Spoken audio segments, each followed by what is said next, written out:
Alright, everyone, moving ahead to the next chapter. This marks the beginning of the chapter जो आपके syllabus में है about the juvenile justice system. कि juvenile justice system है क्या and what are its major parts? What makes up the juvenile justice system? So basically, the juvenile justice system is the structure of the criminal legal system that deals with crimes committed by minors. Please use this word minors. Why? Because minors basically हमें it's a term regularly used whenever we're talking about the juvenile justice system. तो आप लोग जो है minors term use करें to explain juveniles. Secondly, the upper age of eligibility is determined by the juvenile law of each state which varies. अब इसका क्या मतलब है कि juvenile justice system हमारे क्रिमिनल जस्टिस सिस्टम का वो वाला हिस्सा है जहाँ पे हम डील करते हैं 10 से 18 ईयर ओल्ड्स तक. अब 10 वाला तो समझ आती है, 18 वाली जो डिजिट है it can vary from one place to another because हर स्टेट में हर एरिया में according to the law of minors की जो मैक्सिमम एज है वो डिफरेंट होती है. So this can be more or less the same. A juvenile crime is an offense that could be committed by an adult but is committed by a juvenile. एक ऐसा crime जो एक adult करे तो भी crime है, लेकिन अगर एक juvenile करे तो उसको हम क्या कहते हैं? A juvenile crime. In the juvenile justice system, youth offenders are not tried as adult. Tried का मतलब यहाँ क्या है कि उनका ट्रायल जो है वो एक अडल्ट की तरह उनका ट्रायल नहीं होता, उनको सेपरेटली हैंडल किया जाता है. And there cases are heard in a separate court designed for juvenile. Separate court very important. और ये पाकिस्तान के बारे में भी हमारे जुवेनाइल जस्टिस सिस्टम में भी ये है, बट इट्स नॉट उस तरह से अप्लाई नहीं होता. तो ये this is what the juvenile justice system basically is. Now why do we have a juvenile justice system? Aims और objectives क्या हैं हमारे juvenile justice system में? Number one, fairness and equity. Fairness and equity के हम बच्चों को बच्चा समझ के उनको उस तरह से ट्रीट करें. Secondly, public safety. हमारी जो पब्लिक है वो सेफ भी रहे इस तरह की क्रिमिनल एक्टिविटी से, लेकिन साथ साथ जो जुवेनाइल जो बच्चा है, I am saying calling them बच्चा again and again because 18 year old is not an age, वो बहुत छोटे बच्चे ही होते हैं. Rehabilitation rather than punishment. The juvenile justice system focuses on rehabilitation.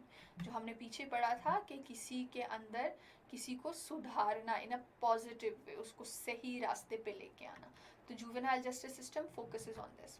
Keeping them away from adult criminality.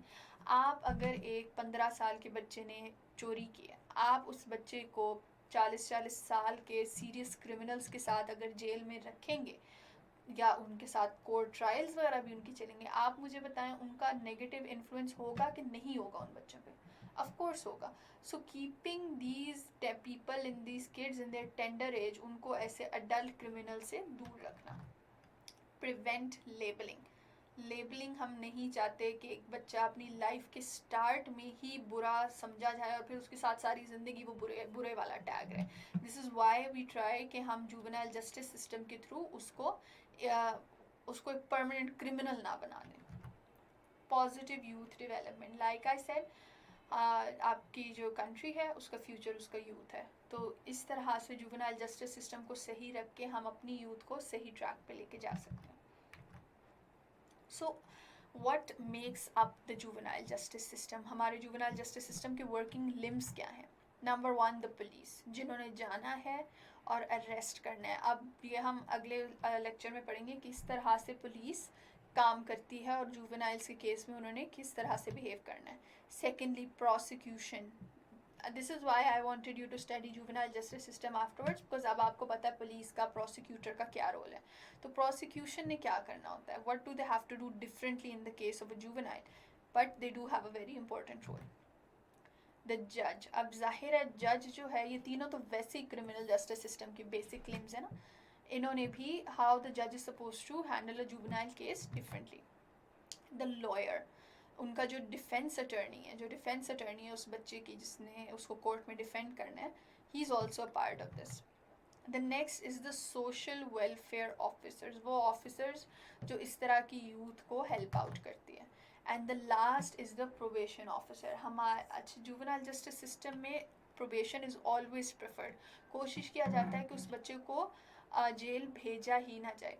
तो इसीलिए जो प्रोबेशन ऑफिसर्स हैं उनका इसमें बहुत इंपॉर्टेंट रोल है कि जब वो बच्चा प्रोबेशन पे जाता है तो they have to supervise and counsel, और उन्होंने एक फादरली फिगर बनना होता है उस बच्चे के लिए.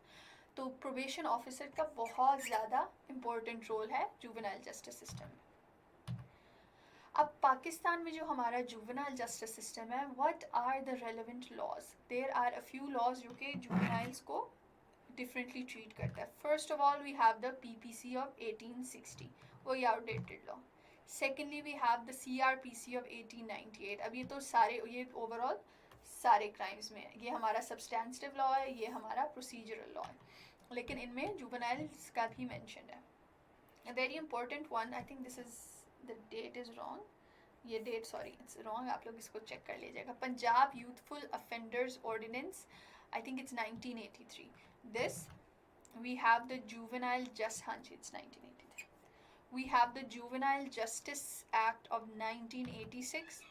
we have the JJSO which had been important for a very long time क्योंकि ये सबसे relevant था. but the JJSO was again changed in a way. A new act was this was basically the Juvenile Justice System Ordinance. ठीक है, this was replaced by the JJSA in 2018. अब हमारे लिए ये सारे laws उस तरह से relevant नहीं है. We can study this to understand. JJSO पढ़ें ताकि हमें समझ आए उसमें फ्लॉज क्या थे, लेकिन हमारे लिए सबसे ज़्यादा रेलिवेंट है JJSA क्योंकि आज यही अप्लाई हो रहा है. And this is why in the next lecture we will study the JJSA. उसके हम क्लॉजेस पढ़ेंगे और हम ये समझेंगे, we will try to understand कि जुवेनाइल जस्टिस सिस्टम में किसका क्या रोल है. So this marks the end of this lecture. In the next lecture we will study the JJSA and its very important clauses. See you then. Allah Hafiz.